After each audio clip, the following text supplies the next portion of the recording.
Shalom, puji Tuhan, selamat pagi. Selamat kembali beribadah pada hari Minggu ini di tempat ini. Kita menaikkan syukur kepada Tuhan. Terima kasih Tuhan Yesus, Engkau sungguh amat baik dalam kehidupan kami. Untuk itu ya Tuhan, kami mau menaikkan syukur kami mau memberikan yang terbaik buat Tuhan. Mari ya Tuhan Yesus, Engkau bertakhta, Engkau bekerja, kami undang hadirat Tuhan ada di tempat ini. Kami menaikkan syukur, kami mulaikan ibadah kami dalam nama Tuhan Yesus Kristus. Haleluya, amin.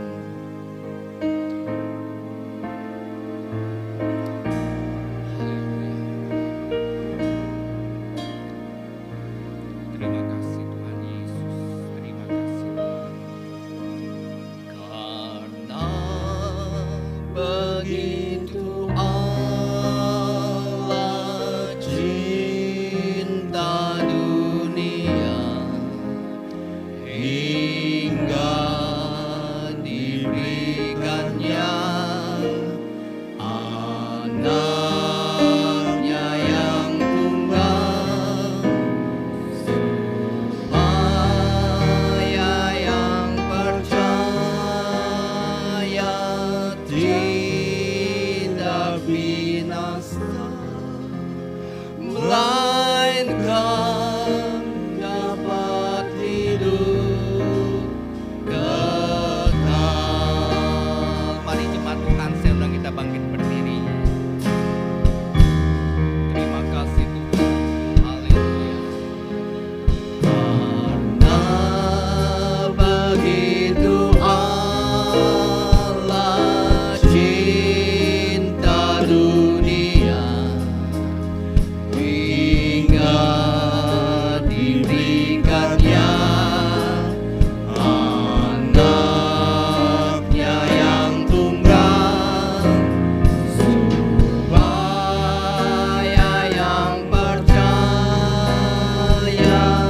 tidak binasa, melainkan dapat hidup kekal. Naikkan dengan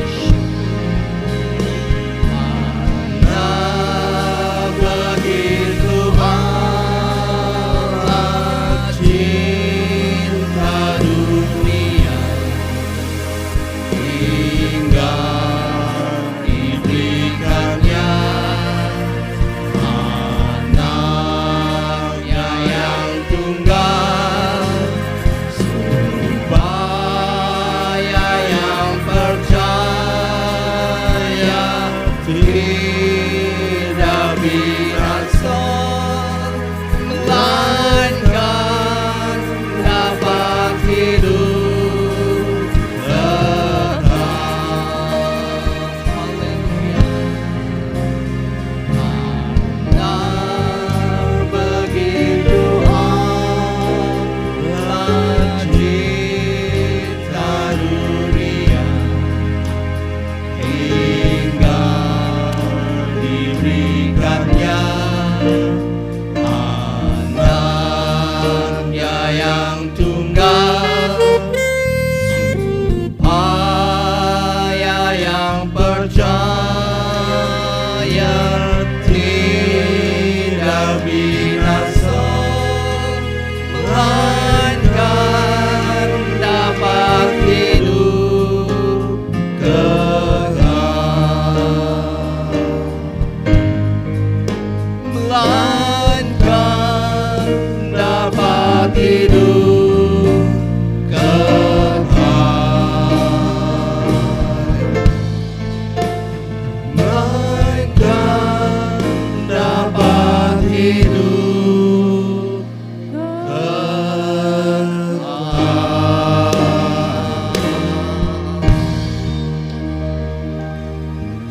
Bapa, kami bersyukur untuk pagi yang indah ini, di mana kami boleh berkumpul di tempat yang terbaik, yaitu di rumah Tuhan. Kami bersyukur dan berterima kasih atas kasih setia Tuhan kepada kami semua, sehingga kami boleh berada di rumah Tuhan tanpa kurang suatu apapun. Kami percaya Tuhan, Kau ada di tengah-tengah kami, karena firman-Mu berkata 2-3 orang berkumpul dalam nama-Mu, Engkau hadir. Seberapapun kami yang hadir saat ini, kami percaya Engkau ada di tengah-tengah kami Tuhan. Oleh karena itu Tuhan, biarlah Engkau sendiri akan memimpin ibadah ini dari awal, pertengahan hingga akhir dari ibadah ini. Dan kami percaya kalau Engkau hadir Tuhan, mujizat terjadi di tempat ini Tuhan. Kami bersyukur untuk hamba yang Tuhan telah utus, Bapak Pendeta Effendi. Kami percaya kami akan menerima berkat daripada Tuhan. Apa yang menjadi kerinduan Tuhan, biar Tuhan sampaikan melalui hamba-Mu ini. Kami semua yang melayani Tuhan, kami percaya ada urapan daripada Tuhan. Sehingga apa yang kami berikan ini boleh menyenangkan hati Tuhan. Terima kasih Bapa. Kami mulai ibadah ini dengan doa yang Tuhan ajarkan kepada kami. Bapa kami yang ada di surga, dikuduskanlah nama-Mu, datanglah kerajaan-Mu, jadilah kehendak-Mu di bumi seperti di surga. Berikanlah pada kami hari ini makanan kami yang secukupnya, dan ampunilah kami akan kesalahan kami, seperti kami juga mengampuni orang yang bersalah kepada kami. Dan janganlah membawa kami ke dalam pencobaan, tetapi lepaskanlah kami daripada yang jahat. Karena Engkaulah yang mempunyai kerajaan dan kuasa dan kemuliaan sampai selama-lamanya. Yang percaya mari sama-sama kita katakan amin. Silakan duduk saudara. Puji Tuhan, kita ada di tempat ini, kita mau menaikkan syukur kita yang terbaik kepada Tuhan. Setiap hari kita mengingat akan kasih Tuhan yang besar dalam hidup kita. Haleluya.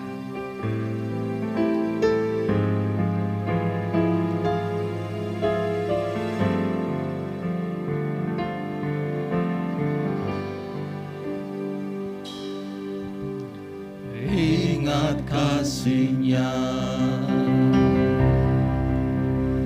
ingat kebaikan-Nya,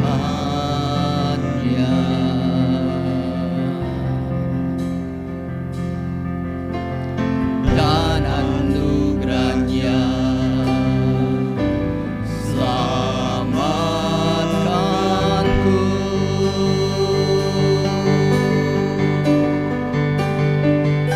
sebab kasih-Nya setinggi langit, kasih setia Allah pada kita.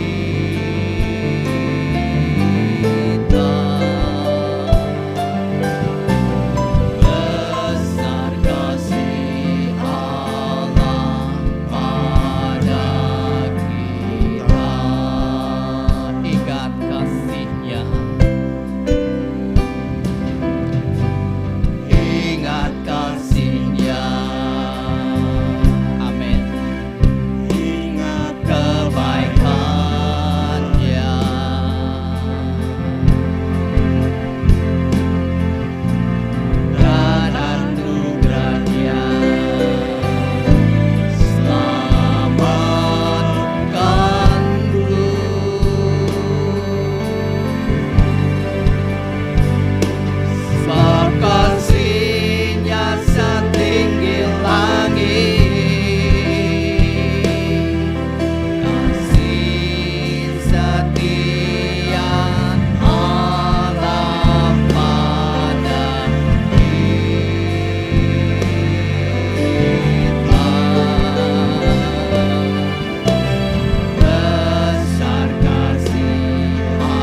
gerbangnya Tuhan dengan penuh ucapan syukur. Mari kita naikkan pujian dengan sorak-sorai kepada Tuhan.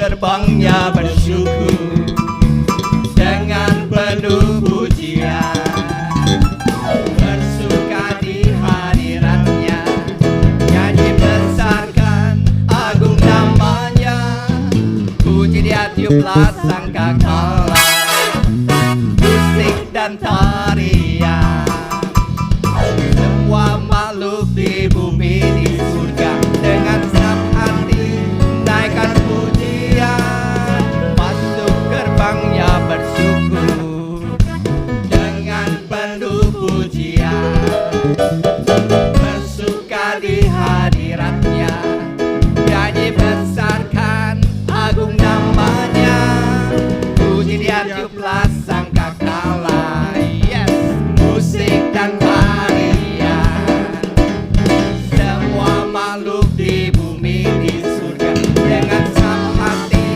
naikkan pujian, sebab Tuhan baik, sebab Tuhan baik, sebab Tuhan baik, anugerahnya kekal selamanya, sebab Tuhan baik, sebab Tuhan baik, sebab Tuhan baik, anugerahnya kekal selamanya. Katakan, sebab Tuhan baik, sebab Tuhan baik, sebab Tuhan baik, anugerahnya kekal selamanya. Sebab Tuhan baik, sebab Tuhan baik, sebab Tuhan baik, anugerahnya kekal selamanya. Haleluya. Kita memuji Tuhan di tempat ini. Saya percaya kita semua limpah dengan ucapan syukur karena Dia baik. Kita mau masuk gerbangnya Tuhan. Kita bersorak, kita bernyanyi karena Tuhan Yesus baik. Amin. Haleluya. Tuhan Yesus tidak pernah mengecewakan. Haleluya, haleluya, haleluya. Amin.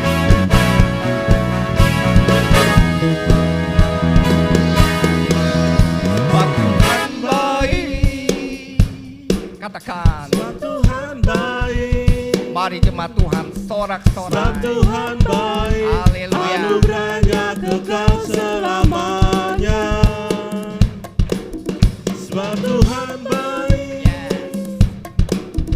sebab Tuhan baik, Haleluya. sebab Tuhan baik, anugerahnya kekal selamanya. Sebab Tuhan baik. Sebab Tuhan baik. Sebab Tuhan baik, anugerahnya kekal selamanya.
Haleluya. Segala kemuliaan bagi Tuhan. Kita tetap tinggal bangkit berdiri ya, karena kita masih semangat untuk memuliakan Tuhan. Kita mau katakan bersama Yesus, kita lakukan perkara yang besar. Haleluya.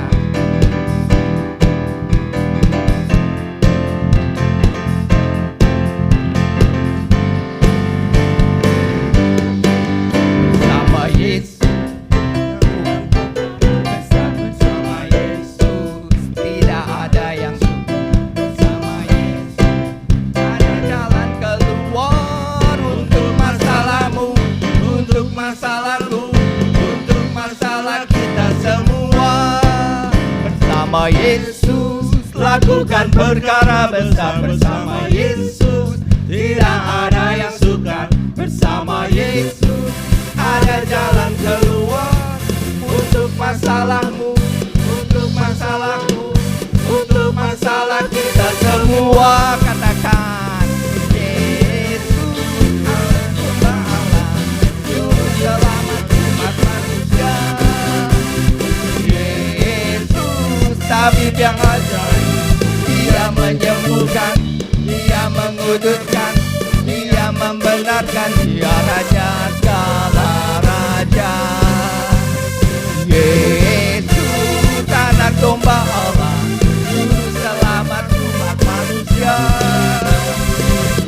Yesus, tabib yang ajaib, Dia menyembuhkan, Dia menguduskan, Dia membenarkan, Dia Raja segala raja. Oh Yesus, Yesus, anak domba Allah, Juru Selamat umat manusia. Yesus, tabib yang ajaib, Dia menyembuhkan, Dia menguduskan, Dia membenarkan, Dia Raja segala raja. Dia Raja segala raja. Dia Raja segala raja.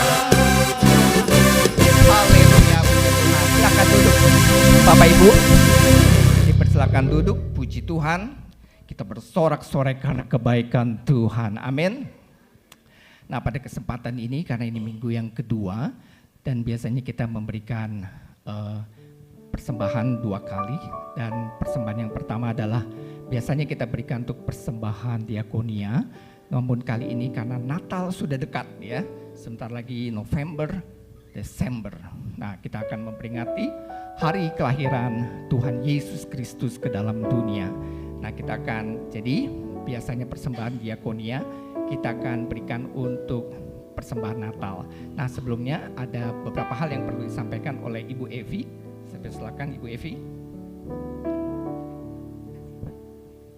Ya, baik Bapak Ibu, Shalom. Minta waktunya sedikit, saya ingin menjelaskan ada titipan pesan dari Ibu Ketua Natal dan Ibu Ketua Wanita Glow, yaitu Ibu Nina ya. Jadi untuk tahun ini Natal akan diadakan pada tanggal 10 Desember ya. Kita akan bergabung dengan Natal Wanita ya. Pembicaranya adalah Ibu Pendeta Tamara Geraldine ya. Dan untuk itu kita memerlukan dana perhitungan sekitar 20.075.000 ya untuk akomodasi, biaya ibadah, konsumsi, perlengkapan, biaya acara ya. Kita percaya Tuhan kita Jehovah Jireh, Tuhan yang akan menyediakan. Amin Bapak Ibu. Amin ya. Semua sudah dapat amplop persembahan Natal seperti ini? Sudah ya. Nanti kita berdoa berapa yang akan kita isi ya. Nanti petugas persembahan akan mengedarkan pundi-pundi persembahan, kita akan masukkan. Atau Bapak Ibu juga ada yang mau mengirim lewat transfer ya, bisa transfer lewat rekening gereja ya selama 2 bulan ini, Oktober dan November. Jadi tidak ada persembahan diakonia dan kita akan mengambil persembahan Natal setiap minggunya ya. Kita berdoa semua dana yang kita perlukan tercukupkan. Baik, sekian pemberitahuan dari saya. Selamat memberi, selamat menabur, Tuhan Yesus memberkati. Oh, ada yang belum terima ya? Boleh angkat tangan, boleh minta nanti ke Asyir.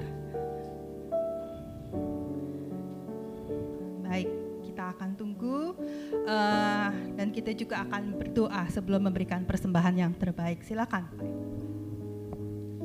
Baik, terima kasih Bu Evi. Sebelum kita memberikan persembahan, mari kita berdoa. Tuhan Yesus, Engkau selalu baik dalam kehidupan kami. Sungguh Tuhan, waktu berlalu begitu cepat dan tidak lama lagi Tuhan, gereja-gereja di mana-mana tempat dan juga di tempat ini Tuhan akan merayakan hari kelahiran Tuhan Yesus, kelahiran Engkau Tuhan di bumi ini untuk menyelamatkan kehidupan kami. Terima kasih Tuhan Yesus untuk anugerah-Mu yang besar. Dan Tuhan Yesus, kami akan memberikan persembahan kami. Tuhan Yesus, Kau menguduskan, menyucikan. Kami percaya Tuhan, apa yang kami berikan itu boleh menyenangkan hati Tuhan dan juga boleh dipakai untuk hal-hal yang baik di tempat ini Tuhan. Tuhan Yesus memberkati Tuhan untuk panitia Natal. Tuhan Yesus memberkati semua yang mengelola persembahan ini Tuhan. Segala sesuatu untuk kemuliaan nama Tuhan. Terima kasih Tuhan Yesus, kami mau memberi, kami siapkan kehidupan kami di dalam nama Tuhan Yesus Kristus. Haleluya, amin.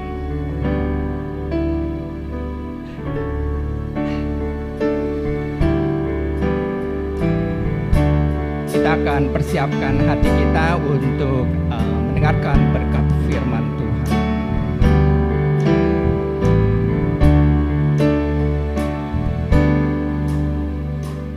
Bimbinglah daku, ya Yesus, di sepanjang jalan hidupku. Firman-Mu bagaikan sulur, agar ku tak sesat di jalan. Bimbinglah daku, bimbinglah daku, ya Yesus, di sepanjang jalan hidupku. Firman-Mu bagaikan sulur, agar ku. Mari saudara, kita kembali untuk bangkit berdiri. Tanpa Yesus di sisiku, tanpa Yesus membimbingku, tanpa Yesus menopangku, bukan jatuh. Dengan Yesus di sisiku, dengan Yesus membimbingku, dengan Yesus menopangku, ku tak jatuh. Bimbinglah daku, ya Yesus, amin. Di sepanjang jalan hidupku, firman-Mu bagaikan sulur, agar ku tak sesat di jalan. Tanpa Yesus di sisiku, tanpa Yesus membimbingku, tanpa Yesus menopangku, bukan jatuh. Dengan Yesus di sisiku, dengan Yesus membimbingku, dengan Yesus menopangku, ku tak jatuh. Tanpa Yesus di sisiku, tanpa Yesus membimbingku, tanpa Yesus menopangku, ku kan jatuh. Dengan Yesus di sisiku, dengan Yesus membimbing menopangku, ku tak jatuh. Katakan lagi, tanpa Yesus di sisiku, tanpa Yesus memimpinku, tanpa Yesus menopangku, ku kan jatuh. Dengan Yesus di sisiku, dengan Yesus membimbingku, dengan Yesus menopangku, ku tak jatuh. Dengan Yesus menopangku, ku tak jatuh. Dengan Yesus menopangku, ku tak jatuh. Haleluya.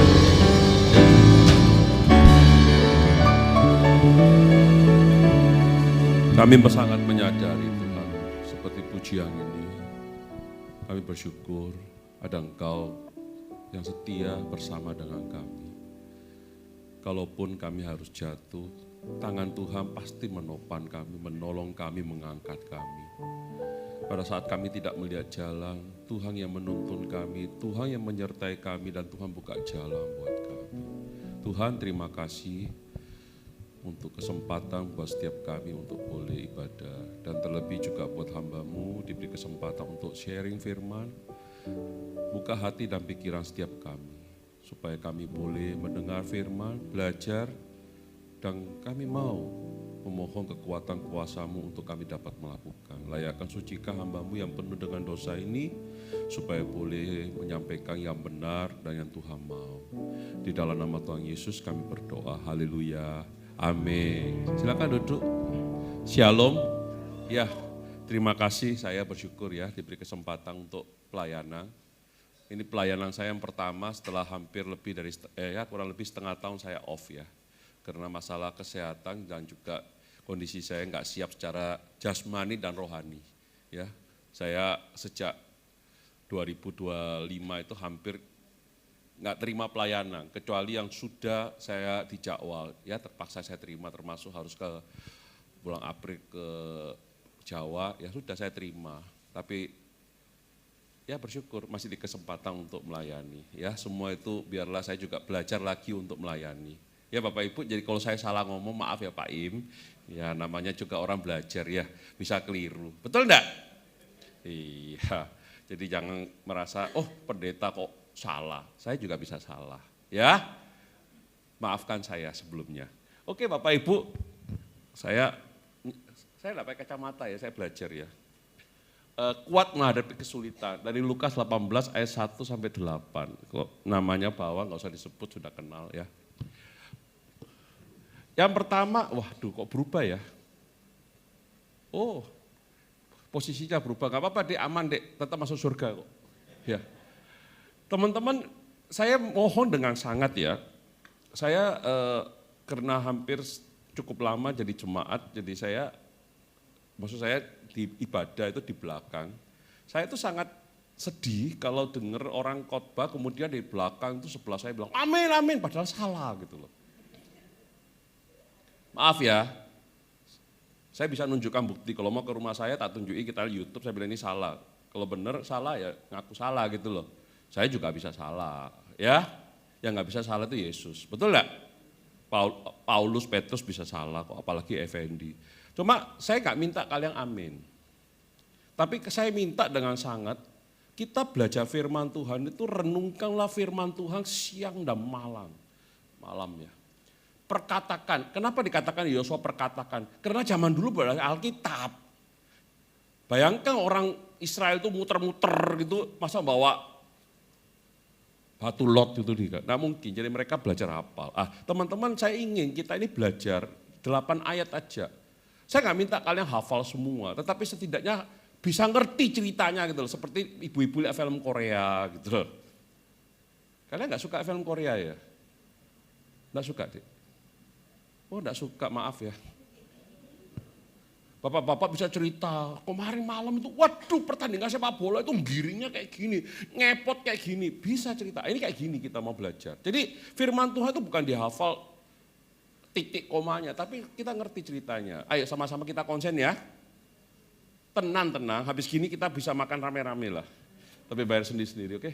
Oke, Lukas 18, demikian firman Tuhan. Yesus mengatakan suatu perumpamaan kepada mereka untuk menegaskan bahwa mereka harus selalu berdoa dengan tidak jemu-jemu. Ayat 2, katanya dalam sebuah kota. Jadi ini menjadi penjelasan. Ada seorang hakim yang tidak takut akan Allah dan tidak menghormati seorang pun.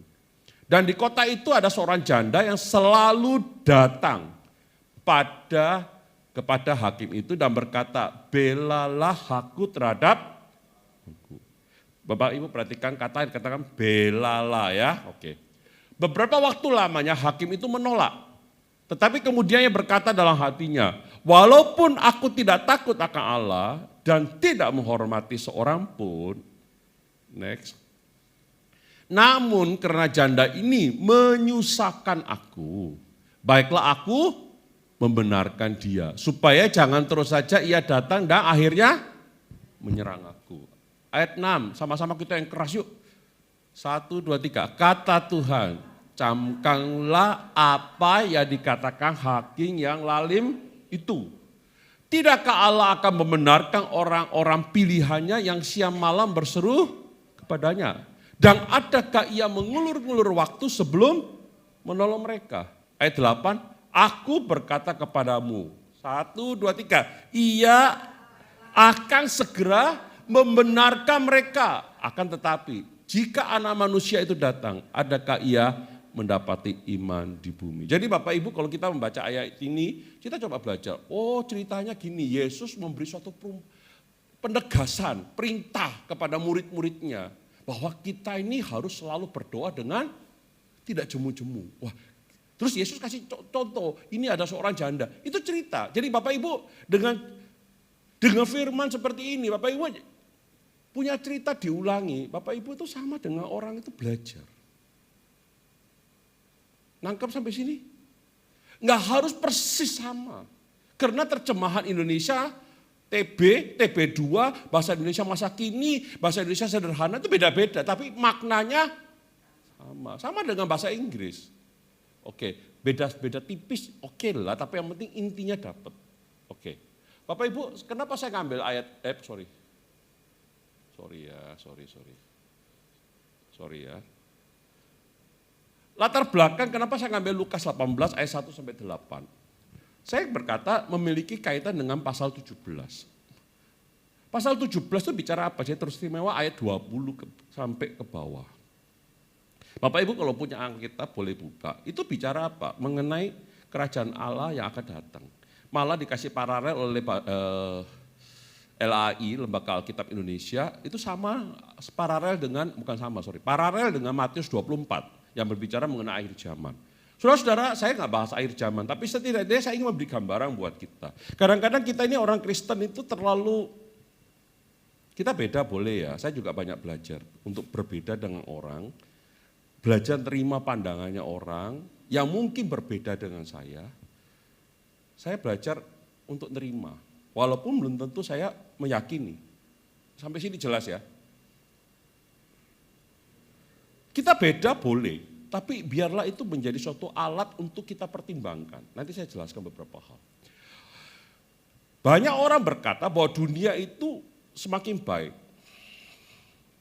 Ya mungkin dalam hal tertentu iya. Contoh misalnya kita tahu sekarang orang bisa operasi dengan robot. Betul ya? Mata saya yang kiri ini sama kanan tuh beda. Yang kiri ini korneanya orang lain. Ya biru. Mata saya korneanya donornya dari Amerika. Kok bisa ya? Ya sekarang bisa. Kita belajar banyak hal supaya bisa berkembang. Tapi apa dunia semakin baik? Enggak. Alkitab dengan jelas berkata bahwa dunia itu akan diganti yang baru. Kalau memang semakin baik, kenapa harus ganti yang baru? Jadi kita bukan berarti Bapak Ibu buang sampah sembarangan, banjir lagi, ngamuk lagi. Bukan gitu loh ya. Tapi Bapak Ibu kita harus ngerti bahwa Alkitab jelas berkata bahwa dunia ini akan berakhir dan akan datang yang baru. Nah, saudara-saudara, itulah Tuhan kita akan datang. Pada saat akhir zaman, kalau kita di sini tidak kelihatan, di Matius 24 akan terjadi banyak hal, kondisi yang saya berkata semakin sulit. Jangan dibandingkan, ya Pak zaman dulu saya nggak usah ngomong orang lain. Kalau ibu saya kasih saya makan itu bakwangnya, kalau di Makassar namanya nyunyang ya. Itu satu biji, kuahnya yang banyak, diiris-iris banyak. Jadi bakwang satu, itu nasi satu piring. Itu pun gemuk kayak gini, itu gede kayak gini. Nah, apalagi bahasa Surabaya Danio, baksonya yang all you can eat, kayak saya nggak sebutkan ya, ada yang lebih jago, sampai mumbul-mumbul. Kalau jatuh bayar 5.000, kalau enggak jatuh boleh makan sampai penuh. Sudah ke sana Bu? Belum Bu, jangan Bu. Oke. Mungkin kita merasa hari ini kita makan lebih gampang. Kita merasa dunia akan lebih baik. Mungkin hal tertentu, tetapi tidak semuanya. Kondisi-kondisi akan semakin sulit. Apa yang bisa kita lakukan? Saudara-saudara, pesan Yesus kepada kita ini terkait dengan kondisi akhir zaman. Saya tidak pesimis loh ya, saya tidak pesimis. Oh dunia akan hancur, pasti hancur. Saya nggak pesimis, cuma saya berkata di data. Saya orang akademis. Saya dulu sebagai pengusaha banyak belajar analisa ekonomi sebelum jadi dosen. Di jalan akademisi pun saya ngajar ilmu beberapa yang pakai logika. Jadi teman-teman, kita harus ngerti itu. Dan apa antisipasi kita? Salah satu yang kita lihat di situ adalah Matius 18 ini. Saudara-saudara, kenapa saya berkata bahwa Matius 18 memiliki kaitan dengan Matius 17, bicara akhir zaman. Pertama, ayat 20, Matius 17 ayat 20, pertanyaan-pertanyaan orang Farisi kepada Tuhan Yesus tentang kerajaan Allah yang akan datang. Bapak Ibu pulang boleh baca, silakan dibagi Bu PowerPoint-nya. Ayat 24, demikian pula kelak halnya anak manusia pada hari kedatangannya. Ayat 30, demikianlah halnya kelak pada hari di mana anak manusia menyatakan diri. Bahkan dikatakan di Lukas 18 ayat 8b yang kita baca, akan tetapi 1, 2, 3, jika anak manusia itu datang, adakah ia mendapati iman di bumi? Akan datang. Bapak Ibu melihat tidak ada hubungan korelasi? Kalau Bapak Ibu nggak setuju ya enggak apa-apa. Saya melihat bahwa ada hubungan. Kondisi yang sulit ini Yesus kemudian pesan sama muridnya. Ya. Yesus mengatakan suatu perumpamaan kepada mereka untuk menegaskan. Bapak Ibu, kalau di dalam terjemahan lain itu ada kata di depannya dan atau setelah itu. Oke? Berarti terkait enggak dengan pasal sebelumnya? Setuju? Ya, enggak setuju enggak apa-apa. Yesus menekankan suatu perumpamaan kepada mereka untuk menegaskan. Bapak Ibu, kata menegaskan ini berarti sesuatu pesan yang sudah ada dan diulangi lagi. Setuju enggak sampai sini? Betul enggak? Berapa banyak ibu-ibu yang, kamu sayang enggak sama aku sih? Masih sayang enggak? Sayang. Masa sayang? Sampai bosan yang laki negesi. Betul enggak? Tapi ibunya juga enggak bosan untuk tanya. Demikian juga laki-laki kadang-kadang, aku masih ganteng enggak, Ma? Ganteng. Terus botak ganteng gitu. Di sini enggak ada yang botak, jadi saya berani ngomongnya. Kalau di tempat saya sana buahnya yang botak. Artinya sudah pernah. Dan ini ditegaskan kembali sama Yesus.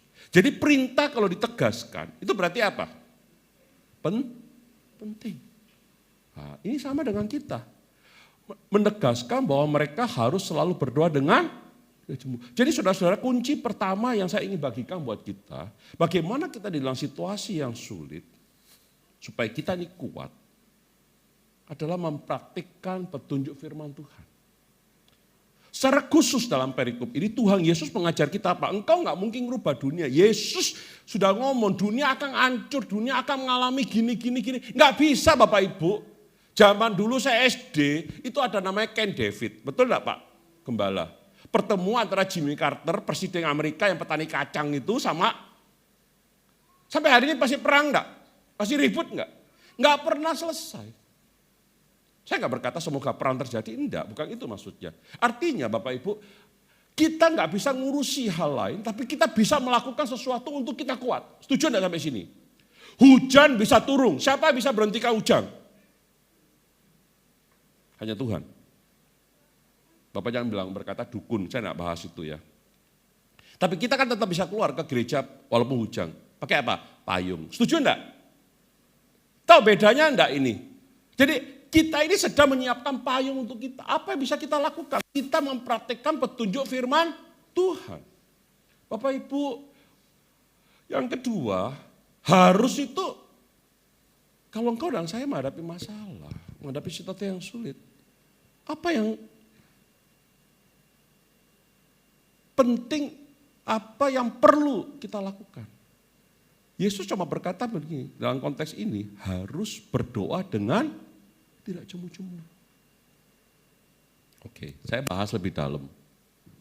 Apa sih makna selalu berdoa? Bapak Ibu, berdoa itu kalau kata selalu itu artinya secara kuantitas. Diulang-ulang. Saya tidak mengajarkan Bapak Ibu membahas firman Tuhan, jangan bertele-tele. Beda loh ya.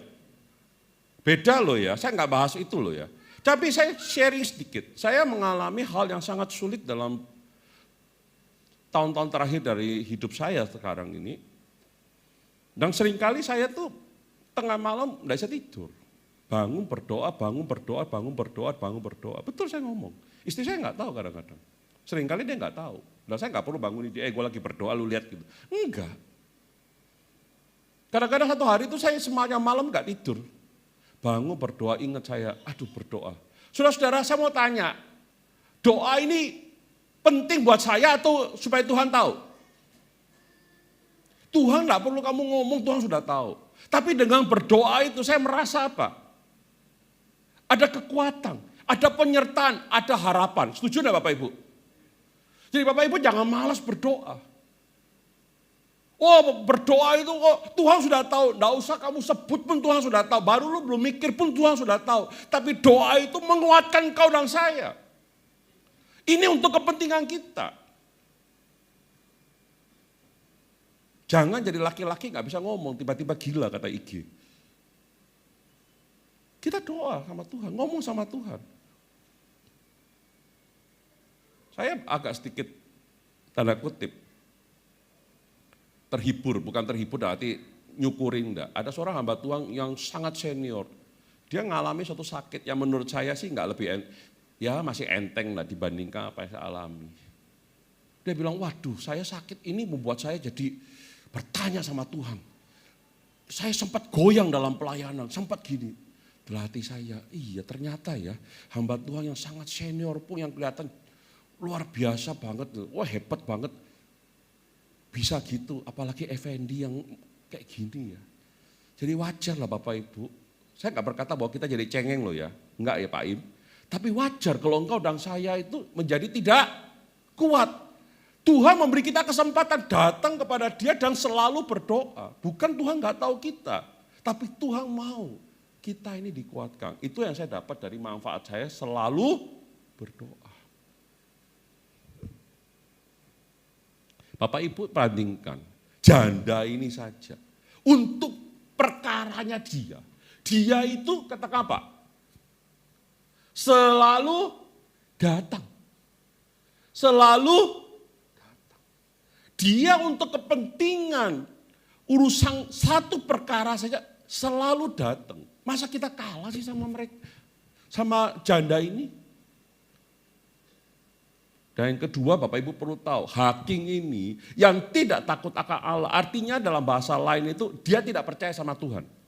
Itu yang pertama. Kedua, tidak menghormati seorang pun. Hakim ini dalam bahasa lain dikatakan tidak peduli sama siapapun. Tidak mau tahu urusannya orang. Tuhan kita apa seperti itu? Tuhan kita mau kita datang kepada Dia, betul enggak? Tuhan kita itu mau peduli sama kita. Kan ada lagunya Pak ya. Allah peduli. Betul enggak? Aku lupa lagunya, bisa nyanyi sedikit. Coba WL-nya kan banyak di sini. Ayo coba. Allah peduli segala persoalan kita alami tak hadapi. Ya sudahlah diperiksa sendiri. Yang penting segala persoalan. Bukan hanya peduli, Allah mengerti. Padahal kita seringkali nggak ngerti. Pak, kenapa sih saya ngalami seperti ini? Mengapa saya harus seperti ini? Mengapa? Lagu ini berkata Allah mengerti. Lah itu, kenapa kita nggak mau datang? Kenapa kita nggak mau selalu datang? Dalam arti kita selalu berdoa. Sampai sini cukup jelas ya. Nggak perlu saya naikkan emosi saya lagi.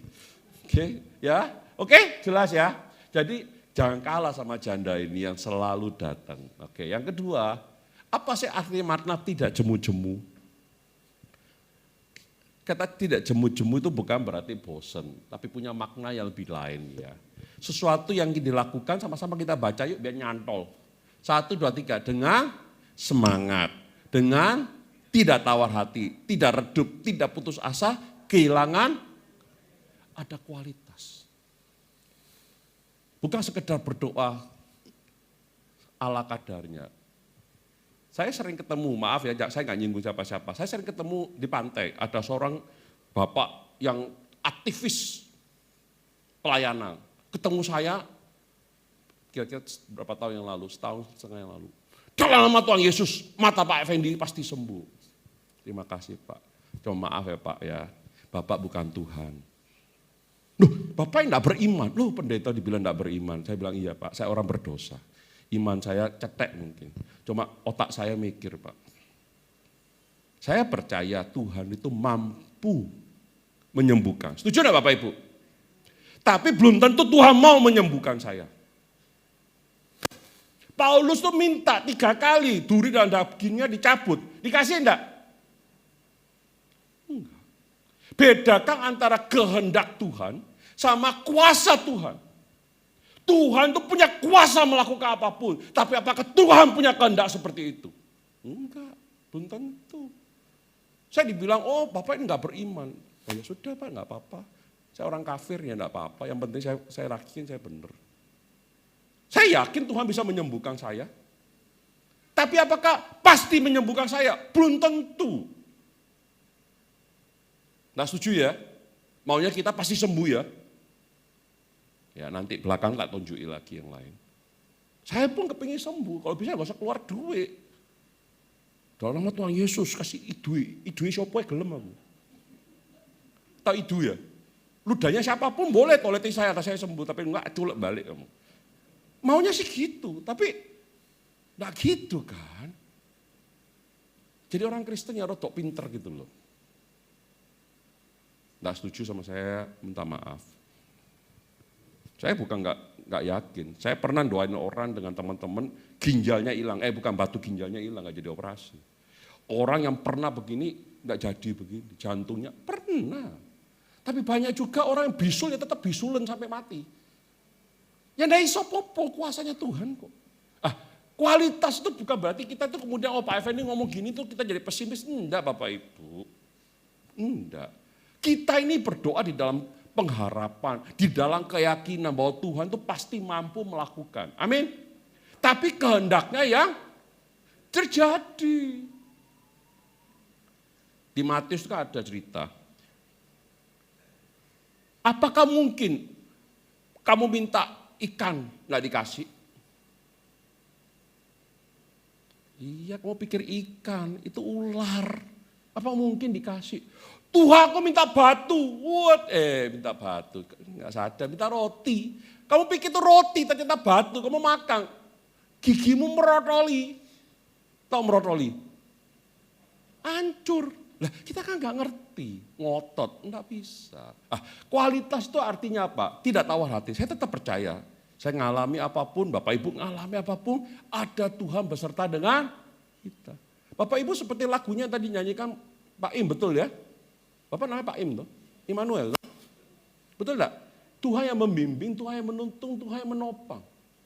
Ada pengharapan seperti itu, walaupun melalui jalan yang sulit. Amsal berkata kita bisa jatuh berapa kali, bukan enggak pernah jatuh loh, bisa jatuh tapi tangan Tuhan nopang kita. Justru petinju Chris John itu juara terus. Dia pukul jatuh, bangun, tuh tapi juara. Karena Tuhan yang bela dia. Lo gak ngerti Chris John, zamannya lewat berarti. Oke, jadi Bapak Ibu kita harus lihat ini ya, kualitas. Oke. Kalau kita berdoa dengan kualitas seperti itu, artinya kita selalu ada pengharapan di dalam Kristus. Next. Oke. Kesulitan, penantian seringkali bisa membuat orang putus asa, bahkan putus hubungan dengan Tuhan. Jadi Bapak Ibu, pada saat engkau sulit seperti itu, kita berdoa, ingat ada harapan. Gak ada ceritanya sak cinta-cintai Pak Gembala sama Ibu Gembala atau Ibu Gembala dengan Pak Gembala. Gak mungkin dalam doanya gitu. Oh maaf Ibu ya. Ibu panggil Bapak apa Bu? Sayang atau Pap? Hah? Oh nama. Oh yang ke tolong saya. Gak mungkin. Pasti ya Tuhan tolong saya. Kan gitu kan Bu? Walaupun Bapak Ibu pendeta dua-dua. Gak mungkin. Artinya pada saat engkau mengalami dikasih perintah ini, mempraktekkan firman Tuhan ini, petunjuk firman Tuhan ini. Pada saat engkau berdoa, pertama engkau sebut siapa? Tuhan. Engkau mau berdoa, engkau usah sebut, diam aja langsung ingat doa sama Tuhan. Artinya engkau dan saya masih punya harapan, itu loh maunya. Oke, next. Perhatikan ayat 4. Beberapa waktu lamanya hakim itu menolak. Tetapi kemudian ia berkata dalam hatinya, perhatikan baik-baik. Walaupun aku tidak takut akan Allah, berarti dia orang percaya ya, dia percaya. Dan tidak peduli dengan seorang pun, tidak bohong. Namun karena janda itu menyusahkan aku. Baiklah aku membenarkan dia, supaya jangan terus saja ia datang dan akhirnya janda ini ditolong. Bukan ditolong sebenarnya, kalau saya bilang. Bukan ditolong, dibantu juga bukan. Hakim itu punya modus supaya nggak datang-datang lagi. Kan gitu kan? Kata menyusahkan aku itu ya gini loh. Aduh, tekong maneh, datang lagi, muncul lagi. Beberapa ilustrasi menggambarkan gini. Bapak Ibu, kalau makan itu, makan lalapan, wasik gitu di Toko Umar Barat misalnya. Itu tangannya enak itu. Tiba-tiba laler. Sekarang mulai musim laler ya. Wing, wing, wing. Bapak Ibu saya mau tanya, empalmu bebekmu hilang enggak? Enggak, cuma ganggu kan? Makamu enak enggak kira-kira? Mungkin hati-hati sambalnya mencolot ke sebelah-sebelah gini. Ini sama dengan ini. Kata menyusahkan itu punya makna seperti itu. Ganggu dia terus. Nah, jadi akhirnya dibantu sama yang sang hakim itu. Bapak Ibu perlu hati-hati ya. Ini orang Kristen seringkali salah lihat ya. Merasa gini, kata membenarkan di sini itu sebenarnya lebih tepat itu membela. Dalam terjemahan bahasa aslinya itu sama dengan ayat 3. Sorry. Sama dengan ayat 3, sorry. Ayat 3 juga. Belalah aku. Kata belalah aku itu orang salah dibela bukan berarti dia tidak salah, tidak. Dapat hukuman yang pantas. Bisa nangkep ya. Ayat kelima berbicara membenarkan, bukan berarti orang Kristen itu mentang-mentang orang Kristen biarpun salah harus dibenarkan. Itu enggak, bukan gitu. Lebih kepada membela. Jelas sampai sini ya. Jangan ayat ini dipakai, Pak saya itu bagaimanapun dia itu saudara saya dalam iman. Dia salah pun saya harus benarkan dia. Itu keliru. Bela ya, benarkan tidak. Sampai sini jelas? Jangan seperti ormas tertentu. Pokoknya boloku dewe kudu bener. Nah, enggak boleh gitu. Ya, jelas ya? Oke. Bapak Ibu kembali lagi, saya kembali gambaran. Bandingkan alasan. Hakim yang lalai itu dengan Tuhan kita. Ayat 6 Tuhan berkata, cangkamlah apa yang dikatakan hakim yang, apa yang dikatakan hakim lalai? Aku akan nolong dia, bahasa saya ya, saya nggak lihat Alkitab lagi, akan nolong. Karena kalau aku nggak nolong dia, bikin aku repot, bikin aku susah. Saya mau tanya, Tuhan kita kalau hari ini engkau dan saya ikut Tuhan Yesus, Tuhan kita nolong kita. Modusnya apa? Supaya kita nggak datang lagi kepada dia? Enggak, justru Tuhan ingin kita dekat dengan dia. Setuju enggak Bapak Ibu? Bandingkan aja, Tuhan kita memberi gambaran buat kita. Dia ingin engkau dan saya dekat kepada dia. Dan hakim ini membela orang ini, membenarkan orang ini bukan karena kepentingannya orang itu. Tapi kepentingannya hakim itu. Tuhan itu membenarkan kita, membela kita supaya kita ini selamat. Tuhan itu bela kita supaya kita ini mendapat pengampunan, mendapat sesuatu yang kasih karunia. Beda nggak Bapak Ibu melihat sini? Masih banyak perbedaan, silakan direnungkan di Komsel ya. Waktu saya nggak banyak, saya mau lanjut. Yang kedua, agar kita kuat menghadapi kesulitan, maka kita harus mempercayai bahwa Tuhan pasti menolong orang-orang pilihannya. Ayatnya coba perhatikan, ayat 1-2-3. Tidakkah Allah akan membenarkan orang-orang pilihannya yang siang malam berseru? Dan adakah ia mengulur-ulur waktu sebelum menolong mereka? Bapak Ibu, ayat 7 ini ayat yang paling sering kita pikirkan pada saat kita mengalami kesulitan dan tidak pernah kita merasa bahwa ada jalan lagi, ada harapan lagi. Siapa yang pernah seperti itu? Oh, Ibu sama saya aja ya, yang lain enggak ya. Waduh, ciamik soro kabeh. Tuhan, kok enggak selesai-selesai ya? Tuhan sepertinya kok kesuwen ya. Tahu kesuwen ya? Kelamaan ya. Saudara, apakah mungkin Allah tidak mau atau tidak mampu nolong kita? Saya mau tanya, Allah pasti nolong kita enggak? Oh, nyawa yang dikasih. Setuju? Nyawa aja dikasih, bahkan bukannya nyawa. Kalau kita hanya berkata, kita jadi orang Kristen, Yesus mati di kayu salib supaya kita masuk surga, menurut saya terlalu sempit. Kita menjadi orang percaya, Yesus mati di kayu salib supaya kita, sejak kita percaya, kita hidup di dalam kasih karunia. Kita hidup di dalam kasih karunia. Engkau dan saya, bukan berarti engkau dan saya itu sudah terima Yesus kemudian jadi orang suci kudus gitu. Enggak, kita masih banyak kekeliruan, kesalahan, tapi kita terus ditolong, dibenarkan, diingatkan, dibenarkan, lek perlu diselentik, lek perlu di... Supaya apa? Kita baru. Jadi Tuhan tuh pasti nolong kita. Setuju enggak Bapak Ibu sampai sini dulu? Siapa di sini merasa bahwa Tuhan enggak mau nolong dia? Enggak apa-apa. Bapak Ibu beda pendapat dengan saya enggak apa-apa. Pula renungkan. Yang kedua, apa Tuhan enggak mampu? Kembali lagi. Dalam nama Tuhan Yesus pasti sembuh. Tuhan Yesus pasti menyembuhkan. Tapi kalau saya yang berdoa belum tentu. Kehendak Tuhan. Sama dengan ada satu pertanyaan di sebuah gereja tanya begini. Bapak Ibu, engkau percaya sama Tuhan Yesus? Iya. Malam ini siapa yang percaya sama Tuhan Yesus? Kalau mau mati, masuk surga. Saya nggak mau angkat tangan. Cuma saya bisik dalam hati saya. Kalau yang ngomong Yesus, saya angkat tangan. Kalau yang ngomong Yesus, saya angkat tangan. Kalau yang ngomong pendetanya belum tentu saya mati kok, belum tentu kok. Kalau hari ini Yesus berkata, Effendi, malam ini kamu mati dan masuk surga. Saya angkat tangan kok, siap saya. Ngeri-ngeri sedep ya. Masalah yang ngomong pendeta nih. Aku gak percaya ngomongannya DE. Dia gak punya kuasa kok. Yang punya kuasa Tuhan kok. Sampai sini jelas ya. Yang gak setuju sama saya gak apa-apa loh. Serius, saya ini sekarang lebih banyak orang gak setuju sama saya gak apa-apa kok. Gajah bisa terbang, gak apa-apa silakan. Oke? Saya gak maksa, cuma kita mikir gitu. Supaya kita pinter. Generasi muda kita itu yang umur 25, jangan kita main ngotot. Pokoknya ya, wah ditinggal kamu. Ya Dik ya, masih muda-muda ya Dik ya. Gajah bisa terbang Dik.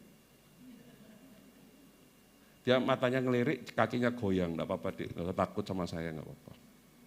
Yang berikutnya, perhatikan ayat 8b. Aku berkata kepadamu, sama-sama kita baca yuk. Ia akan segera membenarkan mereka. Jadi ayat 7 ini dijawab dengan satu kalimat singkat aja. Akan itu apa sih? Sesuatu yang bakal dilakukan, setuju enggak? Berarti Allah akan membenarkan orangnya, betul enggak? Dan adakah yang mengulur-ngulur waktu? Jawabannya segera. Enggak berarti. Sampai sini jelas ya, kita baca Alkitab begitu. Jadi kalau Bapak Ibu hari ini merasa bahwa Tuhan aku sudah berdoa, kok Tuhan gak nolong-nolong saya ya? Yang kedua, Tuhan kok suwene ya, gak teko-teko ya, gak bantu saya ya. Dijawab nih loh, ia akan segera membenarkan mereka. Ini ada dua masalah yang perlu kita perhatikan dalam renungan ini. Yang pertama, kalimatnya jelas, membenarkan, sama-sama kita baca yuk, 1, 2, 3. Orang-orang pilihannya yang siang malam bersuruh kepadanya. Oke, saya nggak punya banyak waktu, saya coba bahas ini. Apa sih masuk orang-orang pilihannya? Saya mungkin berpikir orang-orang yang percaya kepada Tuhan Yesus. Setuju tidak Bapak Ibu? Orang-orang yang berkenan kepada Dia. Pak, ada juga bukan orang Kristen tapi dia ditolong sama Tuhan. Iya, saya melihat banyak kasus bahwa orang-orang non-Kristen itu mengalami mujizat. Malah justru mereka lebih banyak mengalami mujizat. Karena dengan mengalami mujizat itu mereka menjadi percaya. Dan saya juga banyak melihat bahwa banyak orang percaya tidak mengalami mujizat. Karena imannya sudah cukup untuk membuat dia percaya, dia tidak membutuhkan mujizat lagi. Nggak seneng ya, senengnya mujizat, to'ai. Saya nggak anti mujizat, saya suka mujizat. Tapi kita harus dewasa. Ya, jadi Bapak Ibu yakin. Nah, ini yang saya mau garis bawahi. Oke. Sama-sama kita baca yuk. Pertolongan Tuhan sering dipahami hanya kepada hasil. Dalam nama Tuhan Yesus, matamu kelihatan. Wede. Dalam nama Tuhan Yesus, penyakit kanker ini lewat. Enggak lewat-lewat, mati ini enggak lewat-lewat. Pendeta saya itu yang sangat saya hormati, guru besar saya, itu ngalami kanker prostat parah, gula parah. Dia ngajar kita sampai teler-teler gitu, nanti saking gak kuatnya dia, tidur. Tapi dia dengar. Dia pulang dia suatu tugas ke Amerika. Dia pulang dari Amerika itu kondisinya sangat lemah. Turun dari pesawat itu langsung masuk rumah sakit. Dokter cuma bilang begini aja di Jakarta. Pendeta ini kalau keluar dari rumah sakit cuma 2. Jadi jenazah atau zombie. Bukan zombie maksud saya. Mayat hidup. Sudah nggak berfungsi apa-apa. Itu kan kata manusia. Dan apa yang terjadi? Pendeta ini kalau dari rumah sakit masih bisa ngajar kami lagi berkali-kali. Dia sembuh dari sakitnya? Enggak, kankernya tambah ganas. Kondisinya tambah parah. Maaf kata, dia terpaksa pakai pampers.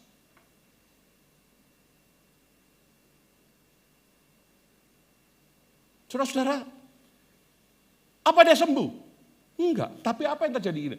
Mampu bertahan dan menerima hasil yang tidak seperti yang kita harapkan adalah juga karena pertolongan Tuhan. Pendeta saya menjadi saksi, kita murid-muridnya dia termasuk beberapa ketua sinode yang satu angkatan dengan saya nggak sebut nama, termasuk yang GBI punya ketua sinode itu kakak kelas saya. Ketua salah satu pemimpin sinode nggak salah dari gereja di Bandung. Itu murid-muridnya dia semua.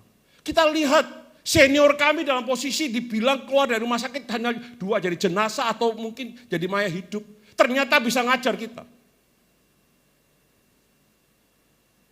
Apa yang terjadi? Kita jadi semakin melihat ada tangan Tuhan yang menopang Pak Kris Marantika. Lebih luar biasa enggak? Saudara, ayolah kita jadi orang Kristen, jadi orang percaya, jangan lihat hasil saja. Tapi hari ini engkau bisa melalui semua itu, bisa melewati semua itu, menjalani semua itu artinya ada kemurahan Tuhan. Amin? Iya. Yang ketiga, agar kita kuat menghadapi kesulitan, maka kita harus memelihara iman kita hanya kepada Kristus hingga akhir. Saya tidak berkata bahwa keselamatan karena usaha kita loh, tidak. Tapi kalau kita bertahan sampai akhir, itu membuktikan bahwa engkau dan saya itu orang percaya. Nangkep ya? Saya sangat tidak sependapat dengan ada pendeta yang khotbah barusan ini berkata, kita ini seperti dapat boarding pass. Maaf kalau ada yang khotbah di sini, saya nggak nyinggung ya, saya nggak lihat. Demi Tuhan saya nggak lihat. Kita ini seperti punya boarding pass Bapak Ibu. Kalau engkau hidup di dalam kekudusan, engkau akan berangkat. Bapak Ibu, kalau engkau nggak punya boarding pass itu yang punya kuasa siapa? Boarding passmu hilang, sekarang nggak pakai boarding pass ya, pakai HP pass ya. Just. Kita enggak seperti itu. Kita pasti selamat kalau engkau percaya sama Tuhan Yesus. Cuma membuktikan engkau jadi orang percaya itu dari mana? Dari hidupmu. Pak Effendi memangnya enggak pernah salah. Saya sering salah. Pak Effendi enggak pernah berbuat dosa. Banyak dosa saya Pak. Tapi saya belajar untuk tidak hidup di dalam dosa. Orang jatuh dalam dosa bisa enggak? Bisa. Saya ke gereja, dipotong sama orang. Ngalah sekali, 2 kali, 3 kali. Surabaya ini metu. Huruf J pertama keluar pasti. Tangan gini.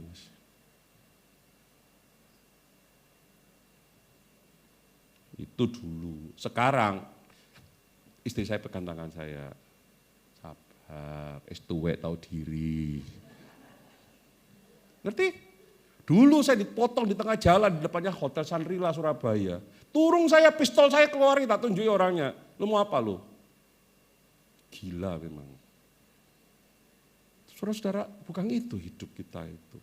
Kita menjadi orang percaya bukan munafik, tapi kita belajar. Jangan hidup di dalam dosa.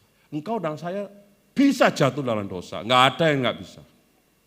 Kalau kita nggak mungkin jatuh dalam dosa lagi, buat apa kita doa Bapa kami? Ampunilah segala. Kalau Bapak Ibu sudah suci, kudus, doa itu buat apa?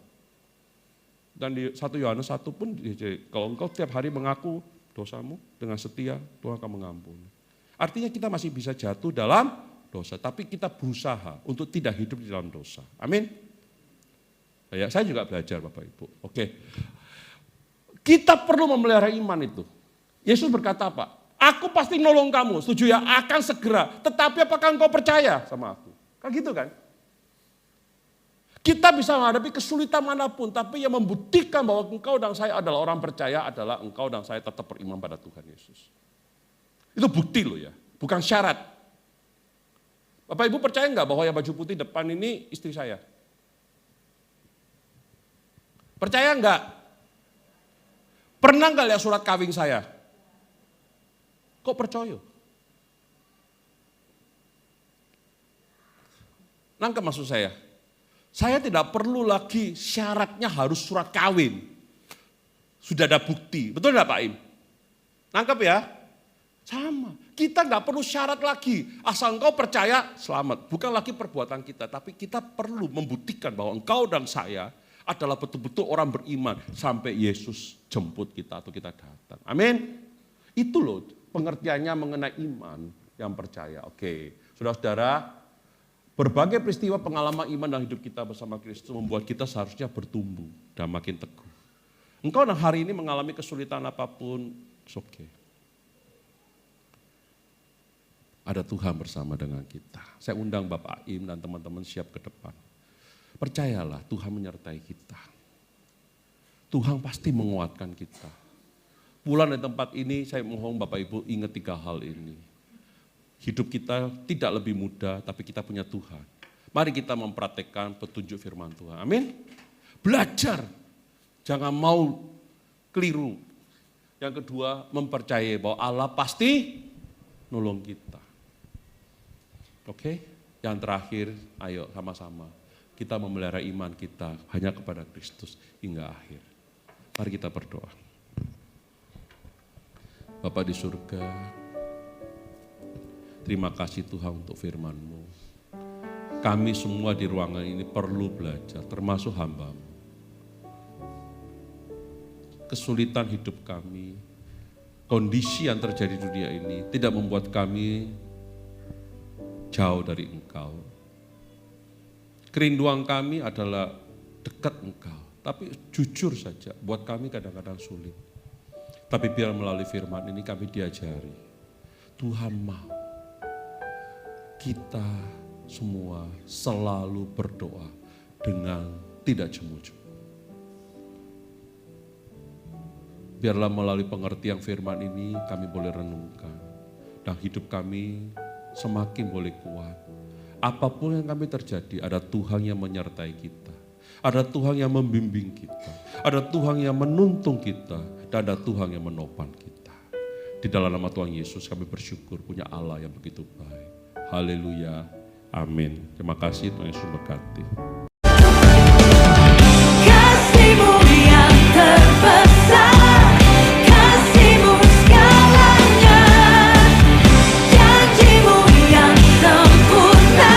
Oh, Kaulah sukacitaku, bersuka dalam-Mu, Yesus Kau kekuatanku, aman di dalam-Mu, menara perlindunganku. Menari bagimu, Yesus Kau sukacitaku, mulialah nama-Mu, oh Yesusku.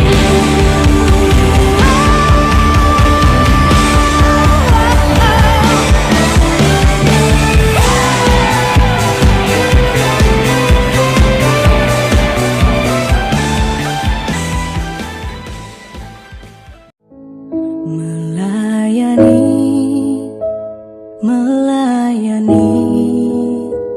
lebih sungguh,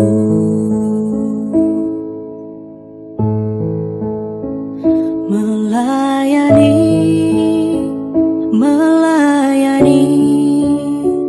lebih sungguh.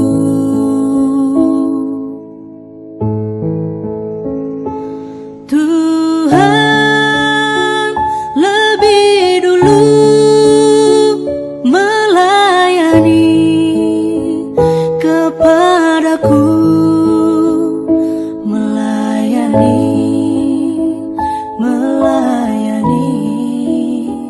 lebih sungguh. Mari saudara kita bangkit berdiri, kita akan mengakhiri ibadah kita. Bapak, kami sungguh bersyukur hari ini kami boleh mengadakan ibadah Tuhan. Kami percaya ibadah hari ini boleh berjalan dengan sepenuh sukacita, khususnya firman yang telah ditaburkan Tuhan. Kami percaya setiap firman yang ditaburkan tidak akan kembali dengan sia-sia Tuhan. Kami akan terus mempertahankan iman kami, iman percaya kami. Karena kami tahu Tuhan, Engkau Allah yang tidak Engkau Allah yang tidak sekali-kali meninggalkan orang-orang yang Engkau kasihi Tuhan. Pertolongan-Mu tepat pada waktunya. Terima kasih untuk firman-Mu, hamba-Nya Bapak Pendeta Effendi selalu dalam kasih berkat perlindungan Tuhan yang sempurna. Apapun yang menjadi masalahnya Tuhan turut bekerja sehingga semua berjalan dengan baik. Terima kasih untuk semuanya atas kasih-Mu Tuhan. Jemaat yang hadir kami percaya Tuhan telah melawat pribadi lepas pribadi daripada mereka. Mereka pulang, mereka mendapatkan kemenangan. Firman Tuhan akan terus ada dalam hidup mereka. Dan yang lebih utama, mereka boleh menjadi pelaku-pelaku daripada firman-Mu. Kami serahkan anak-anak-Mu dalam tangan Tuhan, dalam kasih perlindungan Tuhan. Dijauhkan dari segala mara bahaya, niat-niat orang jahat, dan dijauhkan dari segala sakit penyakit apapun juga.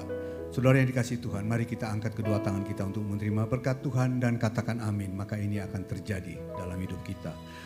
Diberkatilah keluargamu, diberkatilah kesehatanmu, diberkatilah apa yang kau kerjakan, dan diberkatilah engkau yang mengasihi Tuhan lebih dari segalanya. Saudara yang dikasihi Tuhan, Tuhan telah membenarkan hidup kita sehingga kita layak untuk menghadap Allah Bapa di surga. Oleh karena itu saudara, marilah kita hidup takut akan Tuhan. Jangan menyimpang ke kanan ataupun ke kiri, sehingga kemanapun engkau pergi hidupmu akan beruntung. Karena Tuhan yang akan membelamu, Tuhan yang akan menolongmu. Dia akan menyinari engkau dengan wajahnya, memberikan kasih karunia, dan damai sejahtera Tuhan akan menjadi bagian dalam hidupmu. Tuhan akan membuat engkau menjadi kepala dan bukan ekor, dan engkau akan terus naik dan tidak akan turun. dan apapun yang kau kerjakan, hanya Tuhan yang buat berhasil. Oleh karena itu saudara yang dikasihi Tuhan, terimalah berkat daripada Bapa, Putra dan Roh Kudus. Mulai saat ini sampai Maranatha, Yesus datang untuk kedua kalinya. Semua yang percaya dan telah menerima berkat Tuhan, mari sama-sama kita katakan, amin. El Shaddai, El Shaddai.